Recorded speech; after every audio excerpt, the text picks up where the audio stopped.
मैं अपनी गर्दन काट करके तस्तरी में उसके सामने प्रस्तुत कर दूं तो भी वह मुझे कोसेगा ही।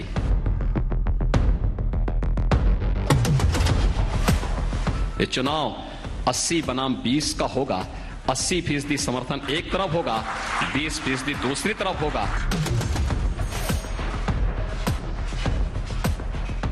न लाग न लपेट, कोई खुश रहे या किसी को पहुंचे ठेस, मुख्यमंत्री ने बोल दिया तो बोल दिया।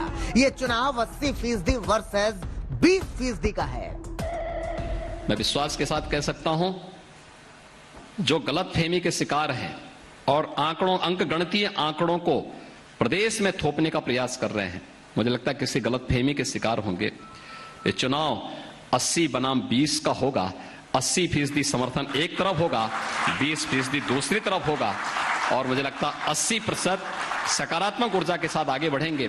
20% हमेशा विरोध किए हैं, विरोध करेंगे, लेकिन सत्ता बीजेपी की आएगी। बीजेपी फिर सबका साथ, सबके विकास के अभियान को आगे बढ़ाने का कार्य करेगी। किसी सामान्य सी समझ रखने वाले इंसान को भी ये बात आसानी से समझ आ जाएगी कि सीएम योगी आदित्यनाथ ने 25 करोड़ की आबादी वाले उत्तर प्रदेश में जो 80% और 20% की बात की है, इन आंकड़ों का एक सिरा हिंदू मुसलमान वाले समीकरण से भी जुड़ता है।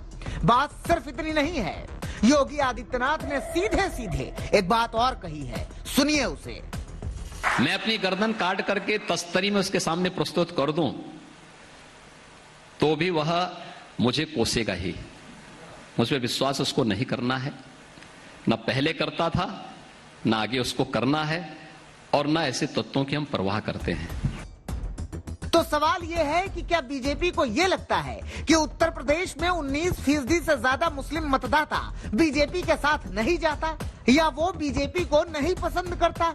एक दिन पहले ही आदर्श आचार संहिता लगी है। एक दिन पहले ही चुनाव आयोग ने सख्त निर्देश दिए थे कि ऐसे बयान न दिए जाएं जो आचार संहिता की सरहदों को तोड़ दे।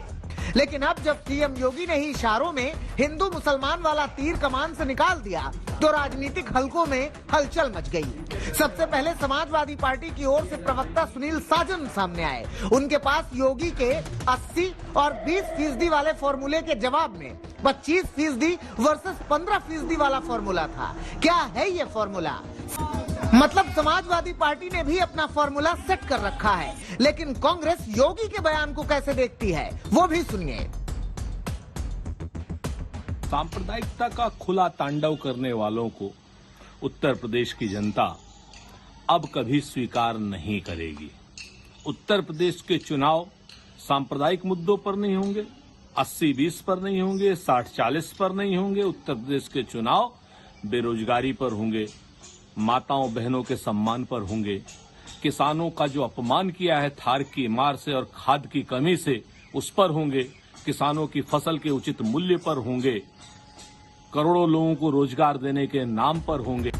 उत्तर प्रदेश के चुनाव में धर्म के आधार पर ध्रुवीकरण कोई नई बात नहीं है, और कौन नहीं जानता कि बीजेपी तो हिंदुत्व का सिरा शुरू से पकड़े हुए है। जैसे उत्तर प्रदेश में मुस्लिम मतदाताओं को रिझाने के लिए ओवैसी ने दमखम लगा रखा है, बिल्कुल वैसे ही। मगर योगी के बयान को मुस्लिम धर्म गुरु किस तरह देखते हैं वो सुनिए।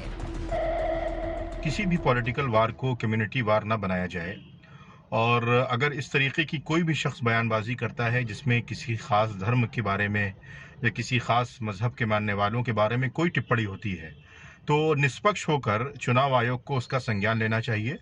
और जाहिर है कि उत्तर प्रदेश में आचार संहिता लागू हो गई है। अगर इस तरीके की बयानबाजियां जो धर्म के आधार पर या मजहब के आधार पर या किसी भी कम्युनिटी को टारगेट करती हैं, या किसी भी तरीके का पोलराइजेशन समाज में पैदा करने की कोशिश की जाती है, तो मेरा मानना है कि चुनाव आयोग को अज खुद उसका संज्ञान लेना चाहिए। उत्तर प्रदेश में चुनावी बिगुल बच चुका है। 7 चरणों में होने वाले चुनाव में पहले चरण का मतदान 10 फरवरी को होगा। जाहिर सी बात है कि इस शंखनाद के साथ ही चुनावी समर भूमि में महायुद्ध भीषण होगा।